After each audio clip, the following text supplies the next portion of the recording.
Hello and welcome everybody for day 4 of our Abundance Accelerator.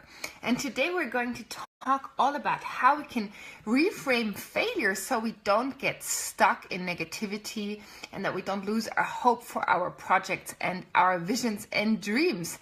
So hello and a warm welcome to everybody. If you can, let me know when you're joining. If you can hear and see me okay, that would be awesome. And then we can dive right into today's training, which, as I said, is all about reframing failure and actually making friends with failure, which for us entrepreneurs is a really important skill, that we don't let failures and setbacks knock us down to the extent that we stop trying or that we give up entirely. So this is a really important lesson, and I'll make this a fun lesson. I know normally failure lessons are not about fun, but together we will make this a fun session. Hi Cindy, great to have you with us.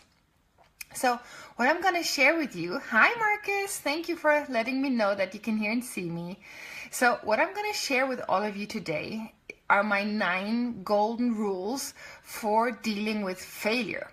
And you might wonder why I'm talking about failure when it comes to a mindset shift about abundance. And that is because, especially as sensitive people, when we have a failure or a setback, then we take it incredibly personally. We feel horrendous. We feel like giving up. We feel we're not cut out for this. And we feel maybe we have to return to a job or do something that we don't like. So if we want to really master abundance in our life and attract more abundance, then we really need to make sure that we don't make failure our enemy on our way to success.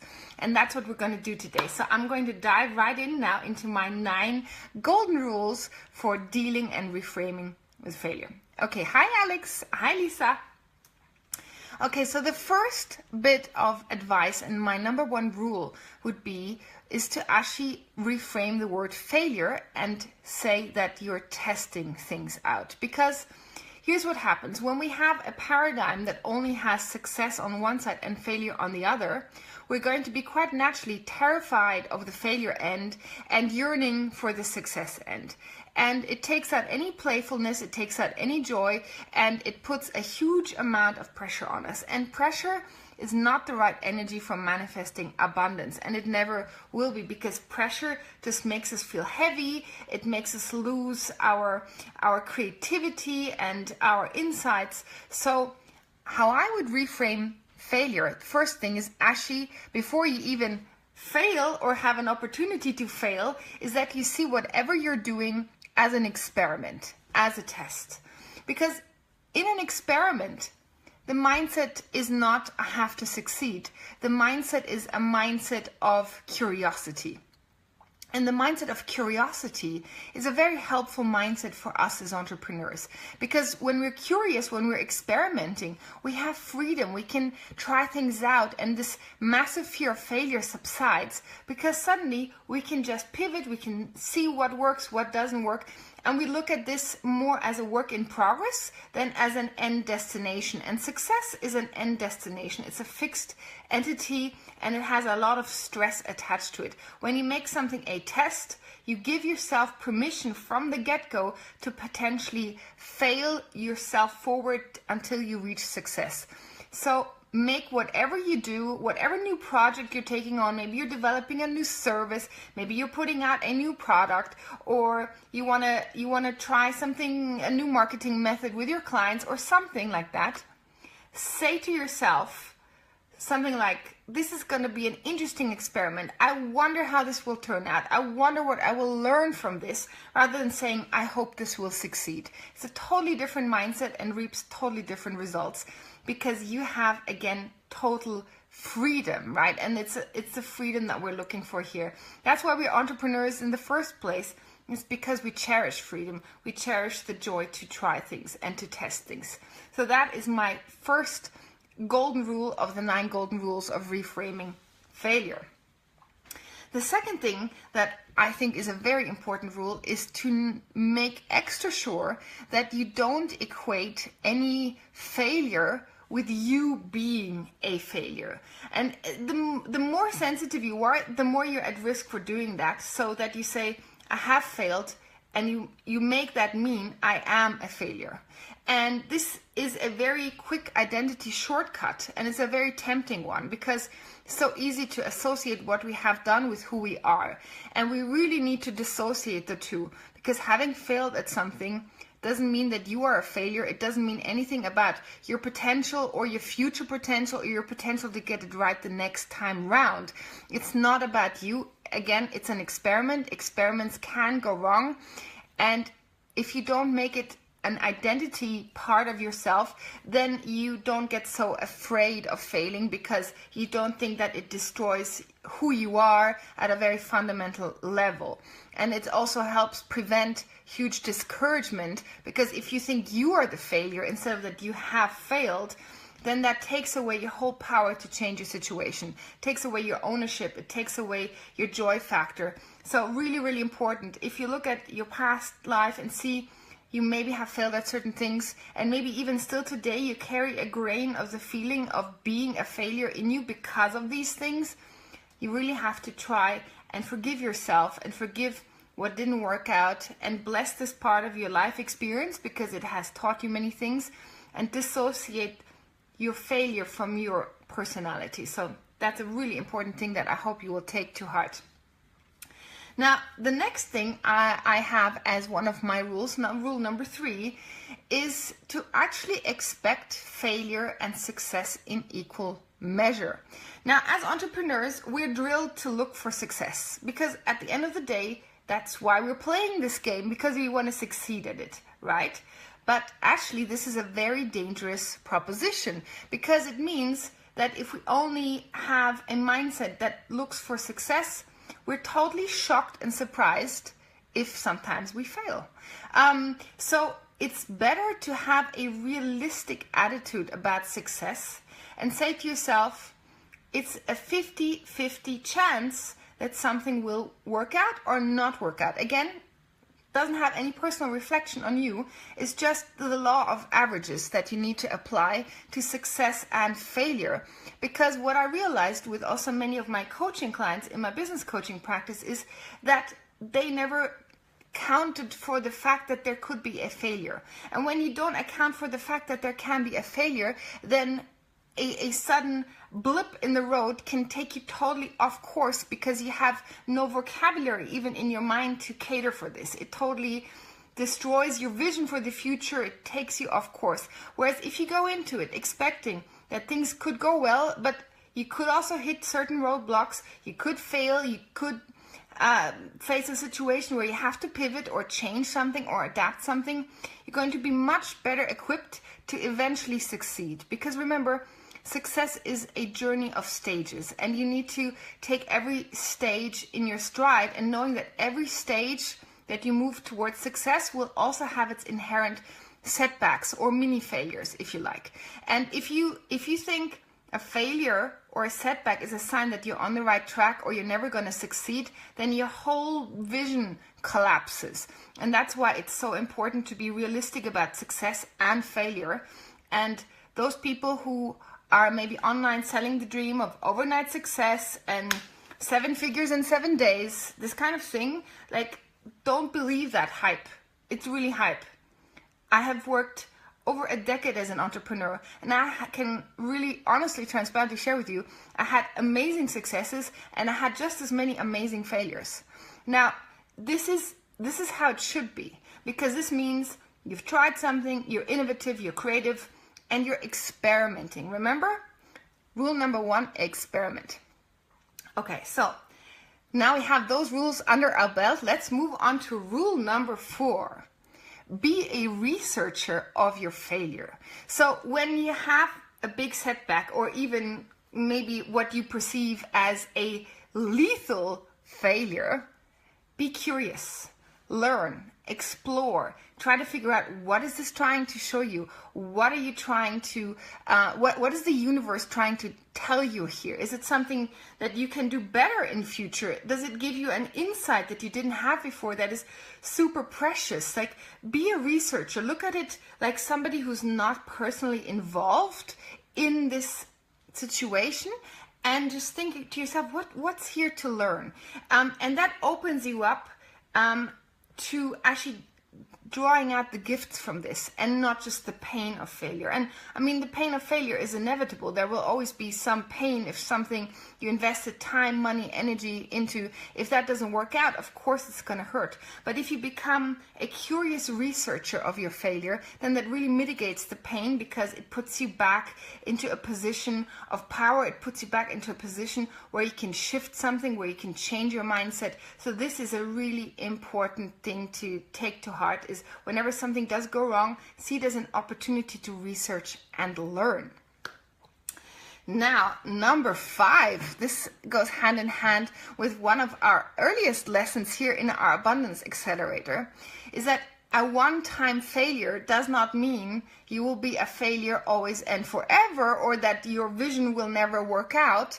We have to really be careful not to generalize failure. So if something happened that didn't work out, it doesn't mean that your next project won't work out or that your business in general won't work out. It just means that there is something that you tried as an experiment that didn't work, and it's a call to action for you to look for other ways to succeed. Okay, so you need to try and not fall into learned helplessness when you see you failed once, that you're like, oh, I can't do this, this will never work out, I'm just bad at XYZ. Then you fall into the learned helplessness I addressed in our first lesson in our Abundance Accelerator. So make sure that you see your failures, wherever they are, as isolated incidents, not as general rules that as of now apply to you, okay? Because otherwise you're no longer in the game. You're no longer being a positive-minded entrepreneur. You're somebody who expects failure, and that is a dangerous thing. So make sure you see these things as individual happenings and not as something that applies now to all future things that you want to do. Now, number 6 is something that I have come to realize over the years, which is a very interesting rule, and one that has always given me a lot of motivation and inspiration, is don't be too attached to how your success will come to you. Meaning, be attached to your mission and not so much to the form of your mission. Because here's what I mean by that. There are many companies that start out with a plan of putting their mission into reality in a certain way. And then this certain way didn't work out for them or wasn't as successful. And then they pivoted. They kept their mission, but then they started doing something completely different. And there are very many famous examples of this. For example, Twitter used to be a totally different company called Audio. They were doing a short messaging service, I think, to find podcasts, if I believe.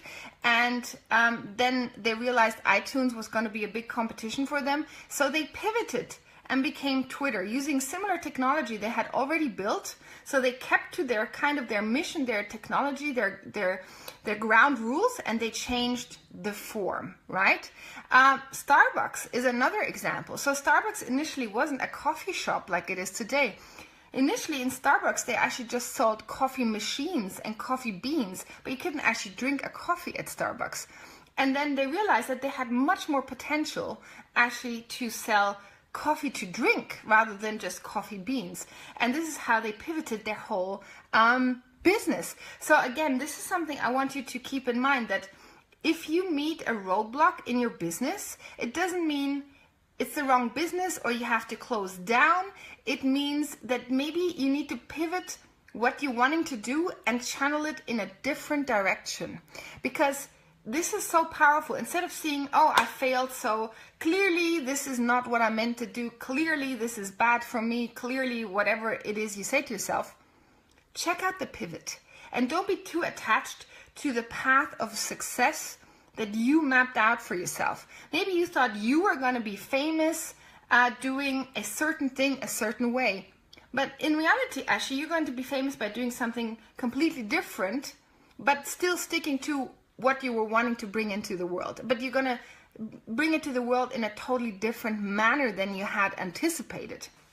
And this is another great way to use success and failure and to see, oh, maybe this is just, okay, I failed in this, so maybe I can do what I'm doing and I just need to find a different way of doing it. So for example, I had one client and she was coaching people about doing Google ads and this kind of thing. And she was very frustrated with the one-on-one aspect.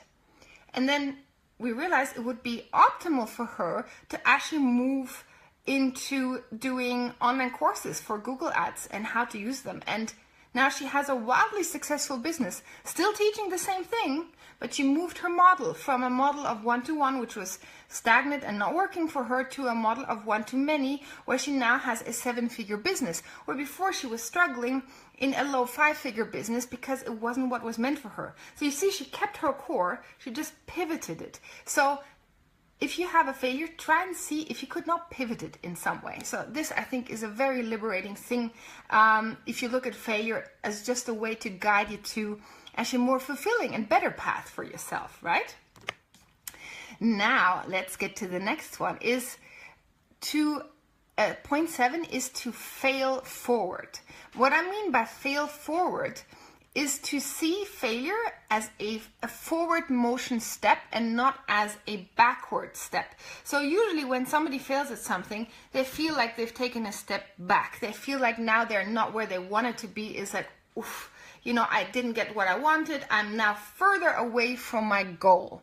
And what I want you to do is to reframe failure as a failing forward motion, meaning now after this setback, this failure, this whatever, you're actually one step closer to your success, because now you have more knowledge, you have more insight, you have more clarity about what it takes to move yourself from where you were to where you want to be. So this is a concept that actually failing accelerates your speed towards success. And I think this can be a very healing insight for us, especially if we're starting to get really worried and have this painful feeling about our failure, to see that actually our failure is taking us one step closer to where we want to be. And just think of all of those people who have failed in a very public way, like people like Oprah Winfrey. She was fired as a newscaster because she got too emotionally involved. If she had seen this as the end of her career, where would we be today without the Oprah we know? And actually her special asset, her empathy and her intuition, as she was, you know, the foundation piece for the next part of her career, which was 100 gazillion times better than being a newscaster, right? Or J.K. Rowling with Harry Potter, she got refused 20 times by publishers before a publisher took her on. Now, these people, they had the mindset to fail forward. They didn't think this is the end of the road. They thought, this is my next step. This is just my next step to get closer to where I want to go. So this is really a beautiful message to know that any failure is still forward motion. You haven't moved backwards, because as long as you've tried something and as long as you're learning from something, you are moving forward. So this is a great part of just seeing failure as not such a harmful thing. Now to lesson 8. So what I want to share about failure is that I think when we are in the middle of the failure, there's a tendency to put on a really brave face and to kind of make it okay vis-a-vis other people and be like, oh, it's okay, when maybe you're actually feeling really vulnerable about it. And what I would do is I would encourage you to embrace your vulnerability rather than putting on a tough face. Because when you put on vulnerability and you allow your true feelings to come out and you share them with the people that are invested in your success in some way, be that your mentors, your guides, your friends, your family, even your clients, if you embrace vulnerability about a failure, maybe even a mistake that impacted them, if you take responsibility from a humble place and you share your vulnerability, you actually increase your leadership. You increase your capacity to get people on board with you. You actually have people rooting for you even more than if you had just sailed through and gotten a 10 out of 10. So vulnerable leadership is really where I think the future is heading, because we want real people. We don't want the perfect leaders who have it all figured out and who never make mistakes. We want leaders that have their heart in the right place, that are like us, experimenting and seeing if an experiment worked out for them or not.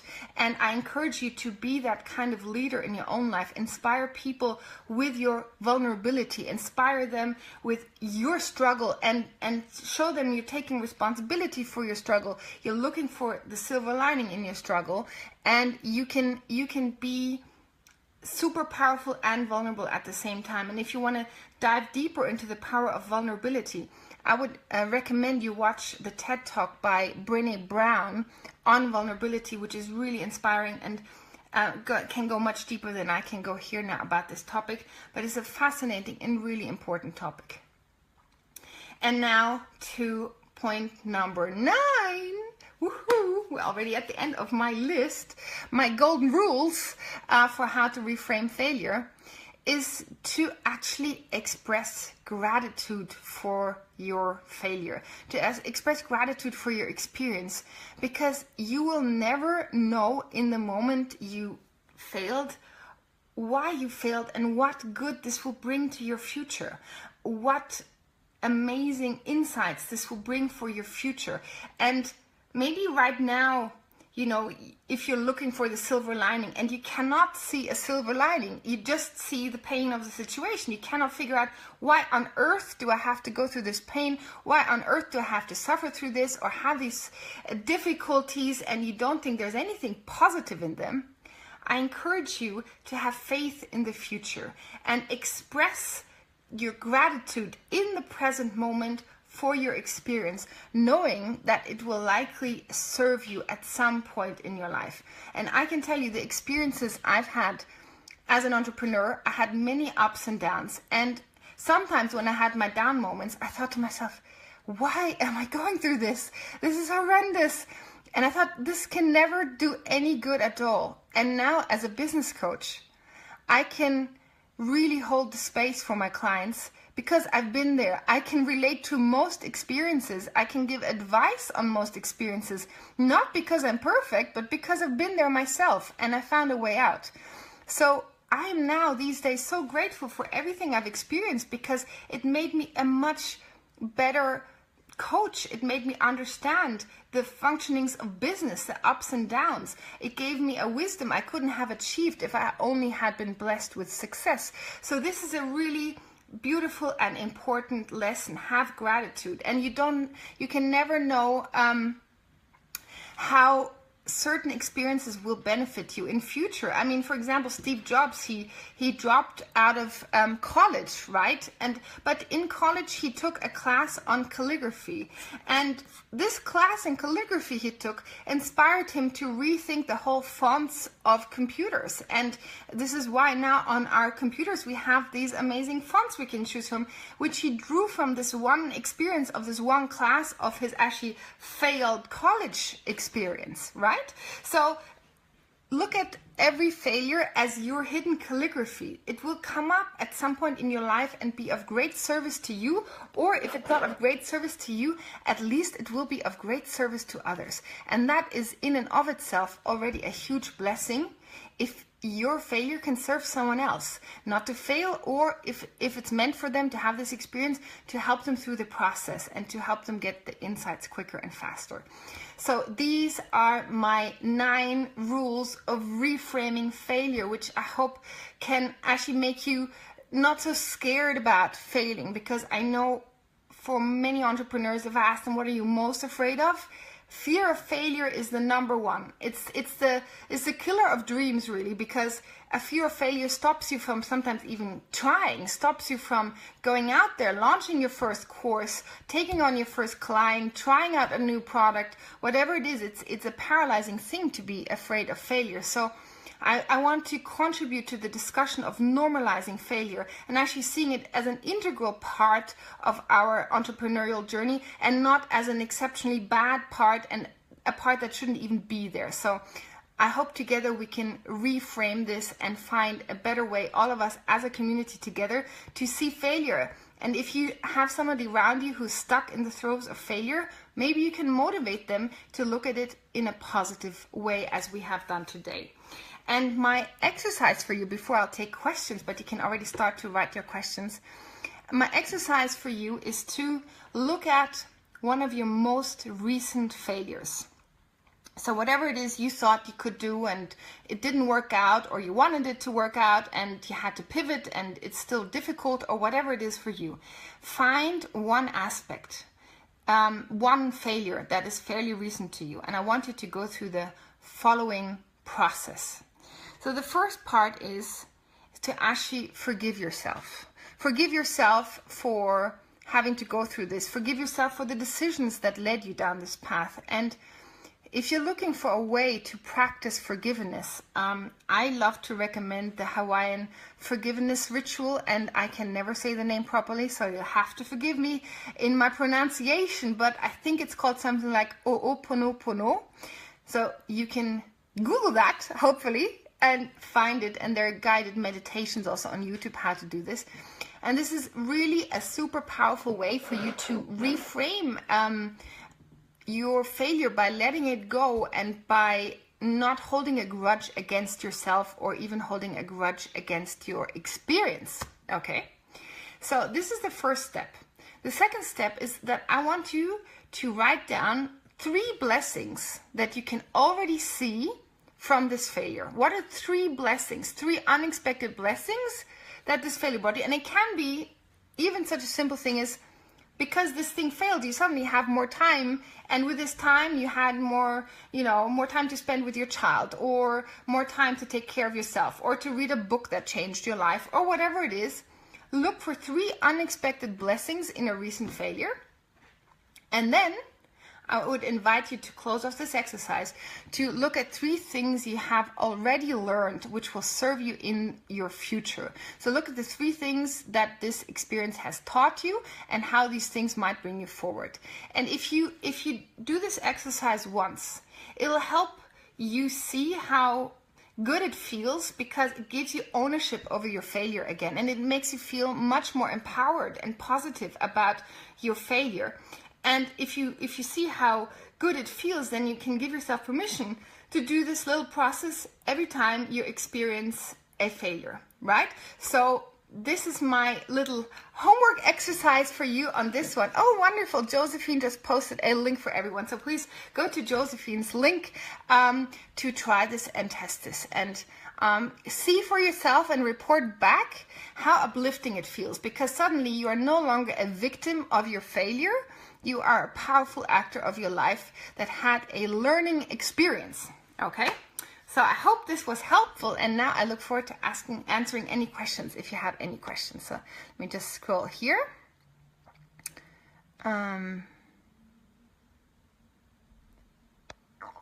Okay, so Marcus, I think you're asking a question as to when do you know when you have to give up?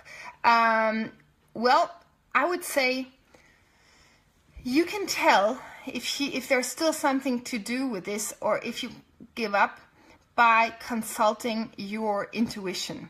And your intuition knows the answer. And I recently learned a great process at a seminar that I attended this weekend with Vishen Lakiani by a lady called Sonia Choquette. And I have my own personal way of accessing my intuition, but I found this a great way to access our intuition. So Sonia Choquette, she recommends that we ask our mind, our heart, and our soul what the answer is to our question. So if the answer is, should I continue this project, or should I pursue, or should I look for a pivot, or should I keep going, then you have to ask your mind, your heart, and your soul 3 times in succession, and you can even note it down on a piece of paper as you do it, yes or no. So you can say, for example, your mind, should I continue this process? My mind says yes, yes, no. Then I go for my heart. What does my heart say? No, no, yes. And then what does my soul say? Yes, yes, yes. So in this case, you're looking A, for a pattern, and B, you're looking for your soul answer. And once you kind of get the energy of your mind and heart out of the way, you can hear your true soul answer. And the majority vote of your soul is what is recommended we do, because that is the language of our soul, and that is the language of our highest purpose and our highest path. So maybe you can try this exercise as well when you're in doubt, if you're doing the right thing, if you should keep going, or if maybe it's better for you to not keep going, which is in and of itself just as fine. Okay,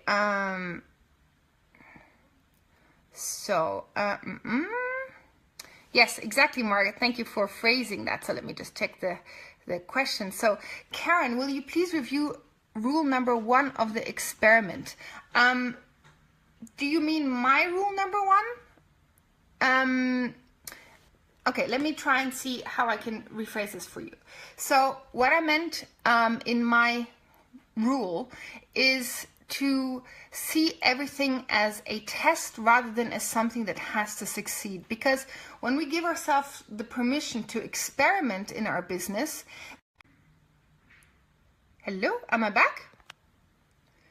Woohoo, I hope I'm back. I just had a little blip. I hope I'm back. So what I was saying is that when we see everything as an experiment, we have the freedom to try things and not to be stuck on either success or failure. It gives us the liberty to try to change direction. Sorry, I seem to have some... my network connection wants to fail on me, but I will not let it fail. I will continue going. So great way. I'm going to keep going with my Facebook Live. Even if it's determined to fail, I'm determined to keep going. So the essence behind it is just to see everything with the playfulness of an experiment, because it takes off the pressure to succeed, and it takes away the fear of failing, essentially. Okay, so I hope that helped. Yes, exactly, Sarah. Stubbornly proceeding. I always have the feeling that my Facebook is a great teacher for me. It always shows me how to persist, even in the face of potential failure. This is a wonderful example of how you can keep going if you're determined. Okay, any other questions for me?